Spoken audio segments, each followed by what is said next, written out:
அண்ணா வகுத்து தந்த ஆங்கிலம் தான் இங்கே இரண்டாவது மொழியாக இருக்க வேண்டும் என்று சொன்ன மொழிக் கொள்கையால் தான் இன்றைக்கு உலக நாடுகள் முழுவதும் தமிழர்கள் பரவி கிடக்கிறார்கள். நீங்க நல்லா ஒண்ணு தெரிஞ்சுக்கங்க.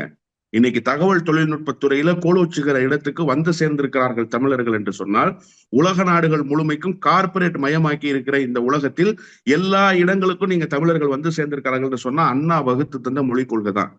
ஆங்கிலத்தை செம்மைப்படுத்தியதனுடைய விளைவு தான் உலக நாடுகளுக்கு போய் சேர்ந்த. ஹிந்தி கத்துக்கிட்டா எங்க சார் போலாம்? ஹிந்தின்னு சொல்லல, மூன்றாவது மொழின்றாங்க. மூன்றாவது மொழி ஹிந்தி வேணா, வேற எல்லா மொழியும் ஏத்துக்கும். அதுக்கு ஒப்பந்தத்துக்கு நீங்க தயாரா இருக்கீங்களான்னு சொல்லுங்க. ஹிந்தி வேண்டாம், வாங்க மூன்றாவதா வேற மொழி வச்சுக்குவோம். பிரெஞ்சு வச்சுக்குவோம், ஸ்பானிஷ் வச்சுக்குவோம், ஜெர்மனி வச்சுக்குவோம். அதெல்லாம் எங்களுக்கு பயன் தருகிற மொழிகளாக இருக்கு. எங்க பிள்ளைகள் ஜெர்மனிக்கு போறாங்க, ஸ்பெயினுக்கு போறாங்க, பிரான்ஸுக்கு போறாங்க, படிக்கிறாங்க, உயர்கல்வி பெறுறாங்க. அதை தாண்டி அங்கே பணியிட கிடைக்கிறது அவங்களுக்கு. அங்க போய் பணியாற்ற போறாங்க. அதெல்லாம் வச்சுக்கோ. இந்திய வேணாம், எடுத்துருங்க. ஒன்றிய அரசு கொள்கை வகுக்க சொல்லுங்க. எங்களுக்கு இந்தி வேண்டாம், எடுத்துருங்க. எடுத்துட்டு நீங்க வேற மொழிகள் எல்லாம் சேர்த்துட்டு வாங்க, நாங்க தாராளமாக ஏற்றுக்கிறோம். ஏத்துக்கலைன்னா அப்ப நீங்க கேளுங்க. எங்களுக்கு சார், ஹிந்தி தேவையில்லை சார்,